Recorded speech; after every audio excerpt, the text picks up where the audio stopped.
Rovus firmasынын очиститель воздухасын сиздерге толугу менен абзал кылып көргөзөбүз. Бул Rovus келгенде сиздердин сатып алдыңыздар деп коелу, элестетиңиздер. Келгенде ушундай болуп келет. Мынакей көрсөңүздөр болот. Толугу менен фильтр ушундай болот. Фильтри мондай пакеттин ичинде болот, достор. Бул пакеттин ичинен мындайдан кылып туруп, мына эки тарткычы бар. Негизи мындай кылып туруп эле алып чыгасыздар. Алып чыкканда ушу пакетти айырып туруп кайра салышыңыздар керек. Салганда көрдүңүздөрбү, мына могу датчик.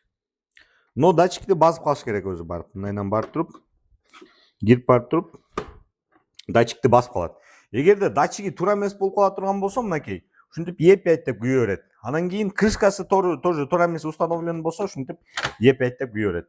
Анан бул жеринде толугу менен бүт бардык немеси корректно установка болгон болсо, толугу менен ушундай мыкты деңгээлде иштеп калат. Анан күйгүзөсүздөр, мощность настройка кыла бересиздер. Мынакей көрсөңүздөр болот, күйгүзгөн жери, мощность настройка алган жери, таймери. Бул жери болсо режим сна же болбосо авто режим деп коет. Бул жерде өзү качество воздуха карап туруп, өзү ылайыктап кете берет. Биягын болсо, бул жеринде болсо ушундай болгон кнопкасы бар. Бул деген дисплейин өчүрүп күйдүрүп жандырасыздар. UV деген бул ультрафиолетовый лампа деп коет.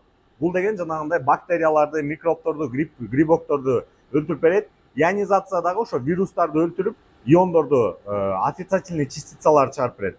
Wi-Fi кошо турган жери, мынакей, эгерде фильтриңиз кир болуп, же болбосо некорректно болуп кала турган болсо, фильтри күйүп кала турган болот, достор. Ошо, достор. Анан айта кетчү нерсе, мынакей, көрсөңүздөр болот, мына жерде качество воздуха көргөзүп атат. Канчалык чоң болгон сайын, ошончо жаман.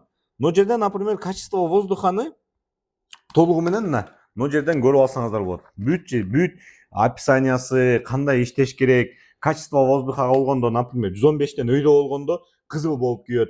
115тен ылдый болгондо ушундай фиолетовый болуп күйөт. А эгерде 30дан ылдый, 35тен ылдый болгондо жашыл болуп күйөт да, мыкты деңгээлдеги воздух деп эсептелинет алчы. Эми муну фильтрин мындайдан кылып туруп алып чыгасыздар. Алып чыгып туруп, например, бир айда муну тазалап турасыздар. Муну жууганга болбойт, только ушундай сухой трапка менен сүртөсүздөр, пылесос этесиздер, анан страхивать этесиздер. Суу тийгизгенге болбойт. Андан тышкары мынакей, мына жеринде болсо немеси бар. Бул жер деген датчиги. Бул датчик фильтра деп коет. Бул датчигин тазалап турушуңуздар керек. Бул деген сиздерге воздух канчалык деңгээлде чистый, нечистый ушул жерден билинип турат да. Датчик фильтра деп коет. Ушул жерин ушундай палочка менен тазалап коюп турасыздар. Ошо колдонууда өтө жеңил, өтө оңой. Бүт инструкциясын окуп туруп колдоно турган болсоңуздар, бүт бардыгы жеңил. Телефон менен управление кыла бересиздер. Rovus компаниясы бул продукциясына 1 жыл толук гарантия берет. Азбихом командасы ар дайым сиздердин кызматыңыздарда.